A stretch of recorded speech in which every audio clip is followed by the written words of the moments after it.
Tov. Today's Daf Yomi is Bava Metzia Daf Kuf Yud, but we're going to start on Kuf Tes Amud Beis, 12 lines from the bottom on 109b.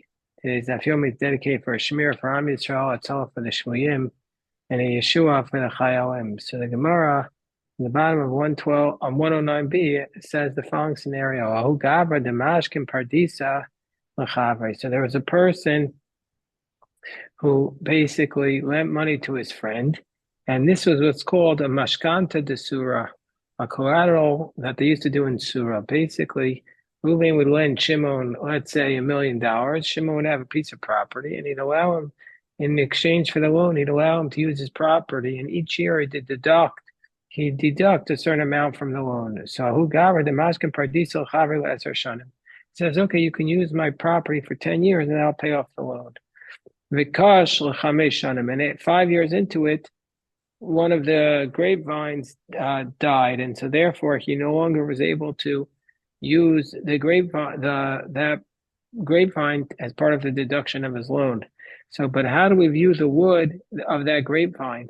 So, who gets that wood? So Abaye says, "Pere havi," that wood is considered like a fruit, and so therefore the owner, the lender of the money, is entitled to the fruits of that property. So therefore he's entitled to use the wood. Whereas Rava says no, that since it's going to be depleted if you use it, the principal will be depleted.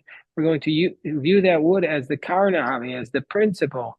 And therefore we can't, the lender doesn't get it, but the owner of the land keeps it and he sells it, karka, and he sells it for real estate, and then the lender can use the fruits of that real estate to pay off his loan.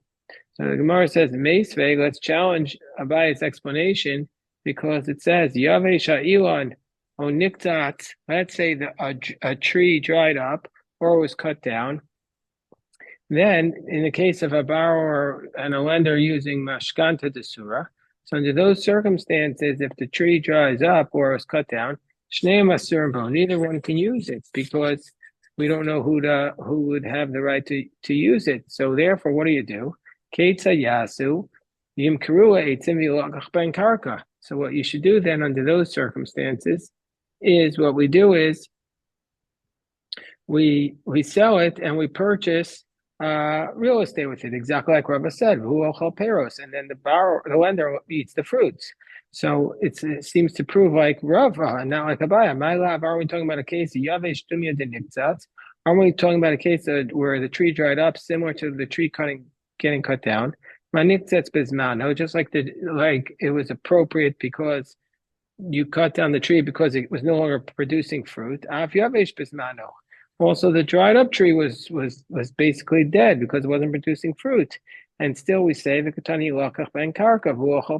supposed to sell it. And from the new real estate, that's what the lender eats the fruits. Alma karna havi. So we see from here, we view this dead tree as principal. Gemara says, no, that's not the scenario of this brisa. No, it's the opposite. Yeah, the two are alike, but the niktzatz is similar to the tree that dried up. And what we're talking about here is ma yavesh bo is mano, just like the tree dried up inappropriately. It dried up before its time, and so therefore nobody could take it. Off niktzatz bo is mano. We're talking about a tree that was mistakenly cut down prematurely. And so therefore, under those circumstances, the brisa, Abaye would admit that the brisa says to sell it. But if it was expected to go down, Abaye says we view it as fruits. Tashma. So again, we're going to try and prove that Rav is correct and not Abaye, that it's viewed as principal and not fruits. Nafula gafanim v'zeisim zikanim. So we're talking about a scenario where a woman who was married already received an inheritance while she was married, and she got grapevines and olive trees that were older, and so therefore they're going to die. So what should you do with them? Because the husband's entitled to the fruits of the stuff she inherits, while she gets to keep the principal. So yimkaru eitzim v'yolakach ben karka. In those circumstances, you sell it for its wood, and then you use that to purchase real estate. V'hu ochel peiros. And the husband eats the fruit. So this is exactly the case seems to be exactly like what Rava is saying, and not like Abai. So the Gemara says, no, we read it like this: Ema vihiskinu. No, we're talking about a case that it again, like the previous source, that the tree prematurely grew old, and so therefore she's still entitled to the principal. So there's a different way to establish what this case is referring to. We could say it's referring to a case where this the ukimta of this case, the scenario is where she got the field and she inherited the tree in somebody else's field because kal yakarna. So therefore, if we're not going to replace the tree, it's going to be if we're going to allow the person to just take the tree, then her principal will be completely destroyed. And so therefore, we are going to say that under those circumstances, we allow her to keep some of the principal by selling the wood and purchasing land with it, and then he gets the fruits. So now there was a scenario. There was again about a mashkanta desura. Again, what's this case of the mashkanta desura? Now you have a certain number of years you can use the land to pay off the loan. So there was a contract of eksiv beishanin. It said years. Stama. It said the years as without specifying. Malva Amar Shalosh. The lender says, listen, I'm entitled to use the land for 3 years. Lova Amar Shtayim. The borrower claims, no, 2 years. So Kadam Malva Vachlinu Leperi. So the lender jumped and ate the fruits. He said, I'm entitled to do it. And he had it in basically his possession because he was using it. So who do we say is going to be believed? Mineman, who's believed? Rav Yehuda Amar Karka V'cheskas Bawa Kayama. Rav Yehuda says we're going to assume that the land had the presumptive. Again, we're going to give we have a principle that if one wants to get money, they have to bring a proof. So who is going to be the presumptive owner here? So Rav Yehuda says that we assume that the owner of the land, in this case, that's called the borrower. He's the one who has the presumptive status of the land. So the lender would have to bring the proof that he's entitled to the fruits for 3 years. Rav Kahana says, no, Peros b'chaskas ochein kayami. No, the one who's eating the fruits is the one who believes to have the presumptive status of the fruits. And so therefore, the borrower should have to bring the proof that it's only for 2 years. And the halacha is like Rav Kahana, who says that the fruits are in the presumptive status, and so therefore the borrower would have to bring a proof to get rid of the lender. Mar says, but how can that be? Don't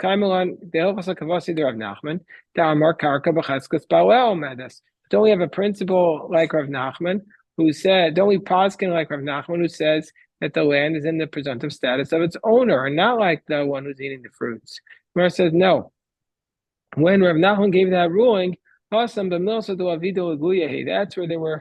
there were no witnesses that were ever able to come forward. That was a case that would never be revealed. So therefore, meaning to say, if it's something that will never be revealed, then meaning to say, there it's a question. Rashi says, we're not sure. Do we follow by the first case, the first language you use, or the last language you use? So there we say, karka b'chaskas bala. It's not like we're waiting for witnesses to give testimony, but but in this case, milsa David leguyehi. But in this case, we know that the witnesses will eventually come forward. And so therefore, we're going to leave the fruits in their presumptive status. We're not going to make the courts work twice to take the money from one and give it to the other back and forth. We're just going to keep the money where it is. So now another case. Malva Omer Chamesh. The lender says,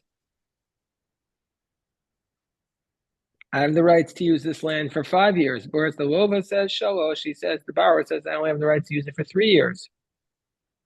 So, Amrway, I see lishtarecha. So the borrower says to the lender, well, let me see your contract. Amrway, the lender says, Shtara irkasli. He says, I lost my contract. So I don't have it anymore. So,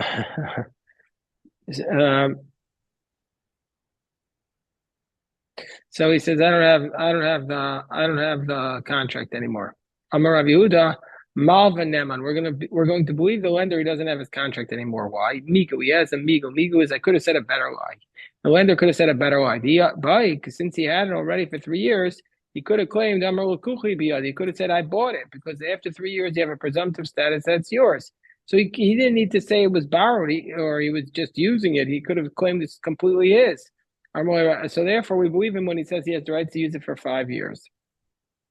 They don't agree with what Rav Yehuda said about this migu. My timer, I start this contract, even though since this contract is meant for collection, meaning to say he's supposed to use this contract not as a proof, but to collect his money that he's entitled to for his loan. So that if that's the case, Mizr Zayarbe, he'll be very careful. And so therefore, he would be extremely careful, and he would hide the contract to make sure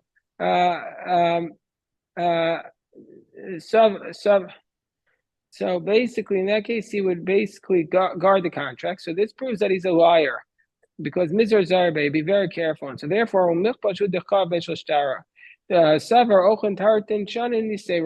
it must be, he would never have lost this contract, to be very careful. So it must be he's hiding it an extra 2 years so that he could steal money from the borrower. If that's the case, but what about the fact that the rabbis instituted that when it comes to this mashkanta desura, this type of arrangement where the lender gets to use the money, that we write in the contract, the rabbis write in the contract like this: b'mishlam shanya alin tepuk arada below kesef. So at the end of these number of years, the land should go out from you without any money. Well, in the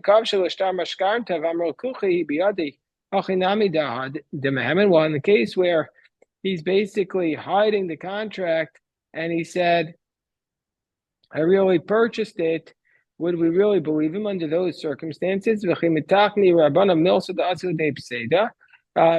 this case where, like Rabbi Yehuda said, that he could we're going to believe him. In this case where he's able to hide the contract and he's going to say, I had purchased it, would we believe him? Would the rabbis institute something which would cost the borrower money? So Amalei, so no, the response to that is, Rav Ashi responds, Hasam takinu le rabbanan demari ara yav taska vikari karya. So no, the rabbis instituted in the case of Maskanta Desura, the rabbis instituted because they were indeed concerned that the lender could just claim that he had bought the money. So they said that they instituted that the borrower should pay the taxes and should also make some improvements on the property. Should be in charge of some maintenance, like digging some wells in the ground, some ditches in the ground. So the Gemara says, but let's say our delays like Karya, well, you have tax come out. Let's say there's a land that you don't have to pay taxes on, and there's nothing to work on it. There's no ditches to dig. How does the borrower prove it's his? So Gemara says, well, then under those circumstances, the borrower has to object within those 3 years. Well, then what if he doesn't object? And if he doesn't object, he's the one who cost himself the money. There's nothing we can do about it. If you want to cost yourself the money, that's on you. So another case of who has the chazaka. Let's say the sharecropper says, the sharecropper says, I'm in ta'ar, the agreement was that I get half the money. And the Baal Bayis says, no, you get a third. Me Neman. Who are we going to believe? Rav Yehuda or Baal Bayis Neman? Yehuda says we believe the owner of the land who says you get a third. Rav Nachman says, I call Kamina Gamadina. No, we follow whatever the typical practice is. Savar Minei Lo Pligi. So the Bnei Yeshiva, the Yeshiva Bachar thought maybe Rav Yehuda and Rav Nachman are not arguing. Haba Asr the Shakel Arisa Paga. In a place where the sharecropper typically takes half, then we believe them. And Haba Asr the Shakel Arisa Tilta, sharecropper typically takes a third. We believe him. Gemara says, no, Amar Amari Barad Bashmos, or Amari, who was the son of the daughter of Shmuel, says, Hachim Rabbi, I feel Ba'asri the Shakel Arisa Palga. No, Abai said, even if the sharecropper typically would take a half in that place, Puligi Rav Yehuda would still say we believe the owner of the land and he only gets a third. Why? Because he has a migo, the owner of the land could always say, you're not a sharecropper, you're a day laborer. So from the fact he's not saying he's just a day laborer, but saying he's literally a legit sharecropper, we believe him when he says he's only entitled to a third. Yisomim Omrim Anu Ishbachnu. So the orphans, they're entitled, even though the owner of the land gets the land back with the same rates that he had if he had a sharecropper dies, the same rates are inherited by the orphans, but the orphans are entitled to the shevach that they made, the improvements. So, no property. So we're the ones who basically improve the land in this manner. The father, the creditor says, your father is the one who improved it. Who's the one who's presumptive status? Who has to bring the proof? The orphans or the creditors. Savar Rabbi Chanina, we're on top of Kuf Yud Amabez. Rabbi Chanina thought to say, Savar Rabbi Chanina Meimar, that Ara B'chazkas Yasmi Kaimi, that the land is in the presumptive status of the orphans. The owner of the land has to bring a proof. He says, no. Whereas the Saba there, he said the orphans have to bring the proof. My time, since the owner is basically supposed to inherit this land, and basically what we must be talking about here is the case of we must be talking about a mashkanta desura still. So since the land was supposed to be collected, so command the gavidam, it's like it's collected, and so therefore, so it's like the owner of the land has it. It's in his presumptive status. So therefore, the heirs are the ones who have to bring the proof. Amar Abaye Afana Nami Tanina. We also learned this in a Mishnah Bava Metzia Daf Chaftal. God willing, we'll get to in a little bit more than a month, because Abaye says Safek Zeh Kodem, Safek Zeh Kodem. This refers to a person who plants a tree outside the city, and we don't know who's there first and who's entitled. He's entitled to be reimbursed. So we're not sure who came first. Code states if there's a doubt, we cut it down, and he doesn't get reimbursed for this tree because it's possible the city came first. Alma, so we see from here, Kivan de since this tree was ready to be cut down, it's only the question of who gets the money. I see Raya Vishkol. We say that to the owner, you have to bring a proof and take the money. Hachanami also too here. Haishtara, since this debt, Kivan Govina Kaima, since this note that went out on the orphan, since it's supposed to be collected, command the Gavidam, we view it's like it's collected, and now the orphans have to bring a proof that they made the Shevach. Gemara says, but let's say the orphans indeed did bring the proof. Let's say Aisu Yasmi Raya de Inu Ashbichu. Let's say the orphans didn't bring the proof that they approved it. Okay, so now we have a next step. Okay, so the orphans brought the proof that they made the Shevach. Are they entitled to get the actual land to be paid in land which they would want, or can he just buy them off with cash? That they're entitled to actual land, and you can't just give them the money. So, because since the land is in their possession, that they inherited from their father, and so therefore, since it was not in the cheskas, it wasn't in the presumptive status of the owner. But well, it's not the case. But no, the owner of the land can just buy them off. Made the Rav Nachman, and this is a ruling of Rav Nachman. And there are three people. We just give them the shevach.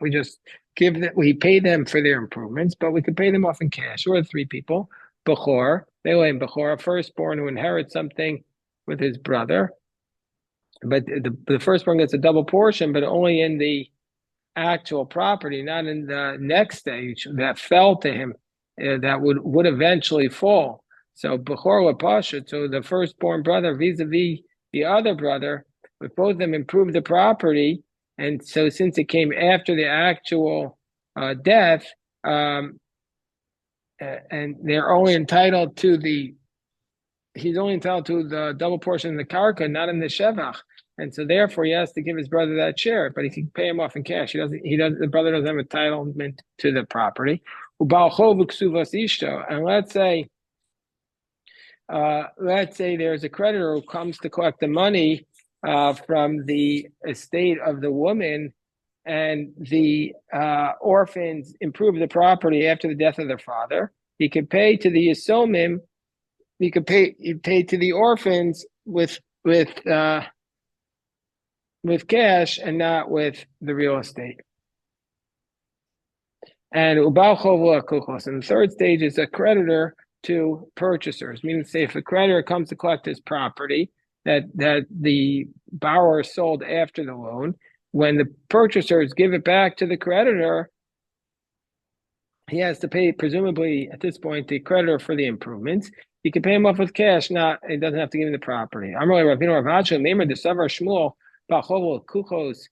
So you mean to say about this last point that the creditor has to give to the lekuchos, to the purchasers, he has to give them the improvements. Does the purchaser really entitled to the shevach, to the improvements? Then we just say that Shmuel said that the creditor is the one who gets the improvements. And we're going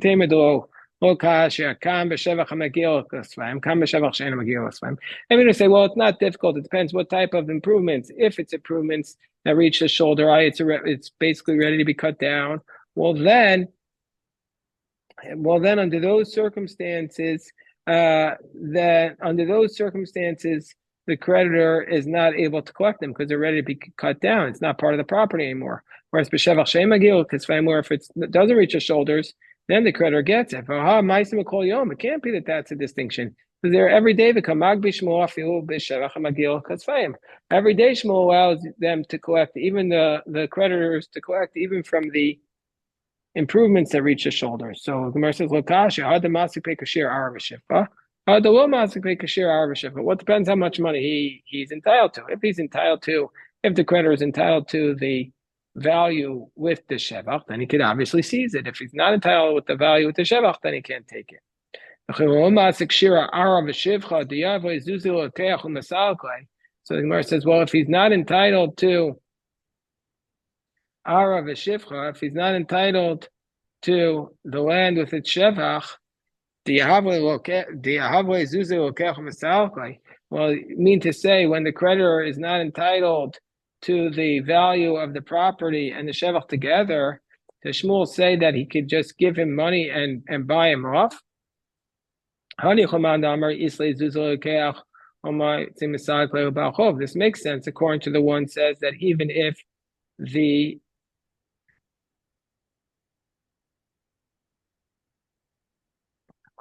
it makes sense according to the one who says that even if the purchaser has money, he can't just buy off the creditor. That the creditor could just give him cash. Shop here. But according to one who says that if the borrower has cash, he can just buy off the creditor. Then why can't the borrower claim, if I had cash, I would push you off the whole land. But now I don't have cash. Give me a little piece of land in exchange for my shevach. So Gemara says, no, what we're talking about here is could go into Shavya Neilapotki. No, this land was specifically designated as something that the creditor has the right to collect. So therefore, that the borrower said to him, you're able to collect specifically from this land. And so therefore, it's a higher mortgage, and therefore the borrower cannot buy him off, cannot demand that he gets a little piece of property in exchange for the improvements. So now we're up to the next Mishnah. I'll tell you a story about this Mishnah. Chafetz Chaim. This Mishnah is going to be discussing the obligation to pay a worker on time. Chafetz Chaim was once with a wagon driver, and he was traveling with somebody else, and the wagon driver stopped, and he let him off, and the guy was paid the wagon driver. And the Chafetz Chaim said, did you realize when you paid the wagon driver that you were fulfilling all these mitzvos, paying a worker on time? There's so many mitzvahs involved with paying your workers. Did you have that kavana when you paid that when you perform this mitzvah? Meaning to say, every interaction that we have with somebody who does a job for us, we're fulfilling biblical commandments. We have to be very careful. We should have the right intent. We should be very scrupulous to make sure we're fulfilling the mitzvahs at that time. So Makabel Sadeh Mechaveros, somebody who rents out a field, basically, and he's a tenant, and he says L'shavua echad. for one shavua. Shavua is like a sabbatical cycle. B'shva me'ozuz. I'm renting it out for one sabbatical cycle for 700 years. Well, then Ashvius min minyan. Well, then it's going to include the sabbatical year as part of those 7 years. But kibu menu sheva shanim b'sheva me'ozuz. But let's say he rented it for 7 years for 700 zuz. Ain't Ashvius min minyan. Well, then since he's saying I want to do it for each year, well, then the sabbatical year is one of those years. He's not going to count it because clearly he can't work it on that year. Now we're up to the obligation. The person's obligated to pay his worker on the proper time, and he's not allowed to delay it. As it says in Leviticus 19 in Parashat Kedoshim, you're not allowed to delay. It also says in Deuteronomy, you have to pay him that day. So we see from here that there's an obligation to not delay it till morning, and also an obligation to pay him that day.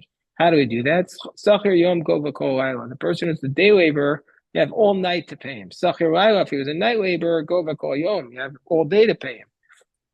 Sachir shos, if he was hired for hours, by the like a few hours, come work in my house for 3-4 hours, gova kol laila. Then he can pay him the whole night, vikol yom, and also the whole day. Schlir Shabbos, so let's say he was hired for a week, or Schlir Chodesh, or for a month, or Schlir Shana, or for a year, or Schlir Shavua, for a 7-year cycle. Yatsa B'yom, finishes his work during the day. Before sunset, Gova Kol Yom. He could be collecting the money the whole day.